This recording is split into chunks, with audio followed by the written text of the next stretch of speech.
Se você passear hoje pelo Twitter, você vai ver um bocado de gente falando merda sobre o break dos apps, e não só no Twitter, né? Ah, sim, os trabalhadores sempre são rechaçados. Ontem, um brilhante jornalista, muito experiente, o Fábio Panuzio, no ICL Notícias, ele cometeu uma barbeiragem informativa.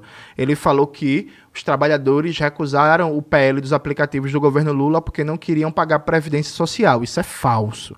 Os trabalhadores recusaram o PL do governo Lula, porque era um PL feito a mando da Uber, que só beneficiava a Uber e que não ouvia os trabalhadores. O Glauber Braga, deputado federal, era presidente da Comissão de Participação Legislativa, levou as lideranças do Brasil inteiro, dos motoristas, entregadores, motoboys, e você vê, meu irmão, luta de classes na veia, a galera dizendo que a empresa só ganha e não assume custo nenhum e que o PL não entrava nisso. Então, o custo da gasolina, do automóvel, da manutenção, da alimentação e tal, fica todo para o trabalhador e a empresa controla quanto ele recebe, controla toda a dinâmica algorítmica de regulação do trabalho.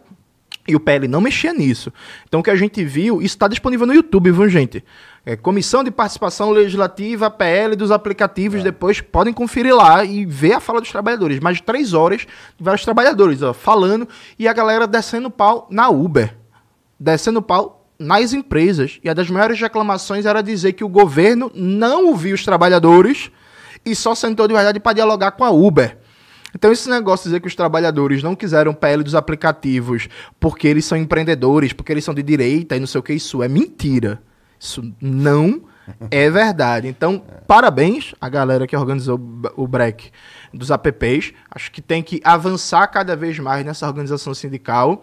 A gente está aqui para fortalecer, para divulgar, para ampliar. E eu acho que é fundamental a gente lembrar que política, numa perspectiva da classe trabalhadora, se faz majoritariamente por fora da institucionalidade burguesa, pressionando a institucionalidade burguesa. Porque se a gente acha que política é só negociação de cúpula num Estado burguês, é como pegar um time da Série C e colocar para jogar no Santiago Bernabéu contra o Real Madrid. A tendência é sempre perder. A gente tem que trazer o jogo para o nosso campo. E o nosso campo é na rua, na organização popular, na pressão de base da classe trabalhadora. Pedro, você não acha que é muito controle na mão dessas plataformas ali, dessa galera? O que você comenta aí um pouco também dos organismos? Né? Eu acho que a gente tem que lembrar também que nem sempre teve, digamos, esse molde de trabalho que foi hegemônico no Brasil, né? E nesse sentido, tratando especificamente do break dos apps, é bom lembrar a batalha que foi a entrada da Uber aqui em São Paulo, especificamente, e quem comandava a cidade de São Paulo naquele momento, que era o atual ministro da Fazenda, Fernando Haddad. E naquela ocasião, eu lembro da época, já tinha uma coisa muito curiosa, assim, companheiros, às vezes, de esquerda ou progressistas, coisas do tipo, dizendo que, não, o Uber é melhor, porque o Uber, ele viaja quieto, o Uber te dá uma garrafinha de água, te dá uma balinha, essas coisas, né? E naquela época, fundamentalmente, como prefeito de São Paulo, Fernando Haddad deixou o Uber passar. E isso foi fundamental. Porque, veja, não se trata só da Uber. Foi fundamental para avançar depois uma série de reformas trabalhistas, previdenciárias, etc., que tornaram hegemônico esse tipo de trabalho, seja o Uber, seja o iFood, seja que empresa for. O que é muito curioso é que, assim, por muito tempo a gente, na esquerda, né, se perguntava como é que seria organizar os trabalhadores nessa categoria. Exato. É dispersos. Dispersos. A única mediação, a princípio, entre eles é pela própria plataforma da empresa, né? Quer dizer, e o fato é que esses trabalhadores, a gente está vendo que é justamente as camadas mais precarizadas que estão mais se organizando ultimamente, né? Então a gente pode pegar o exemplo do break dos apps, pode pegar o exemplo da escala 6x1. Quer dizer, esses trabalhadores que a gente se perguntava como a gente vai organizar, existe uma série de dificuldades, etc., eles estão se organizando. E o curioso é, por parte do governo, o governo não está encampando isso. Justamente aquelas categorias que são mais difíceis de organizar, que estão na vanguarda da organização, o governo simplesmente não está encampando essa luta junto com eles. E no caso, o Jones até comentou o caso das enfermeiras, né? Eu acho que foi fundamental também, a gente tem que aprender sempre com isso, né? aproveitar as ondas conjunturais. Sim. Então, assim, a questão das enfermeiras está associada à questão da Covid. A questão do break dos apps também. E quem está acolhendo no governo? Quem está acolhendo isso? O ministro do Trabalho agora?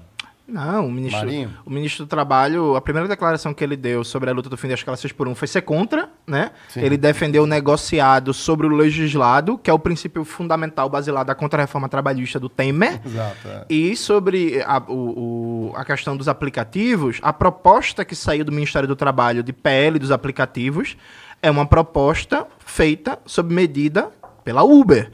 A proposta que foi debatida na Califórnia de aplicação do trabalho por plataformas, a proposta é mais à esquerda, na Califórnia, nos Estados Unidos, do que a proposta formulada pelo governo Lula. E além de que, e aí essa é uma coisa que, por exemplo, a gente sempre conversa, né? A falta de pensamento estratégico. Porque, vamos lá, trabalho por plataforma é uma realidade. Ele não vai acabar. É isso, está dado. Dito isto, o que é que a gente poderia... estatizar o iFood. Mas aí vem a questão, o que é que a gente poderia fazer? Seria fundamental ter uma política estatal de um complexo produtivo público de empresas de aplicativo públicas que garantissem boas condições de trabalho e remuneração para os trabalhadores, que inclusive tivesse capacidade de regular esse mercado a partir da presença pública direta e que usasse inclusive essas informações como instrumento de planejamento de políticas públicas, porque onde o Uber chega, ele bagunça toda a política urbana e toda a política de mobilidade.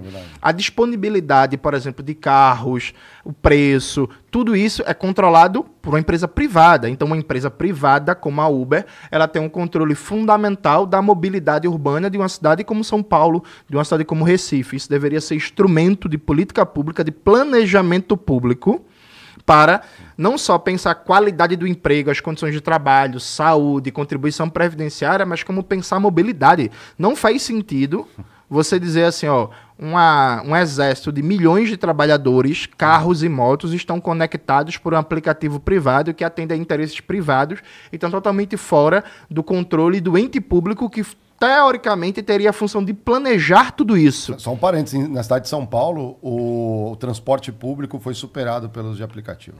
Exato, então assim, veja, aqui tem um debate estratégico, um debate sobre soberania, sobre soberania de dados, sobre colonialismo digital, sobre planejamento urbano, sobre mobilidade, sobre condições de trabalho, sobre inclusive riqueza, porque o lucro da Uber é remetido para fora, para sua sede, né? Isso não poderia acontecer, isso deveria ficar aqui no Brasil. Então, era o papel, por exemplo, do Ministério da Ciência e Tecnologia, conectado com o Ministério do Trabalho, o Ministério da Economia e do Planejamento, apresentar um projeto para o Brasil ser autossuficiente na sua economia de plataformas, com um complexo público direcionado, sabe? Uma tecnologia Brás, que desse vazão a tudo isso e estimulasse, inclusive, do ponto de vista de empregabilidade de engenheiros, programadores, desenvolvedores de software e tal, data centers, é um espelho, né? E por aí vai, que tudo ficasse no Brasil, com tecnologia produzida no Brasil, dados no Brasil, regulado de maneira transparente, com participação intensa dos trabalhadores da universidade, gerando emprego, gerando riqueza no Brasil e não deixando a gente submetido a esses monopólios estrangeiros. Porque muito se fala do Elon Musk, das Big Techs, das plataformas, mas regulação jurídica, sem tirar o controle de mercado deles, é, em última instância, enxugar gelo. O direito ele não transcende a força da economia. Regulação jurídica é interessante, é importante, é um passo, mas se não tirar o controle deles do mercado, fez bem pouco, né?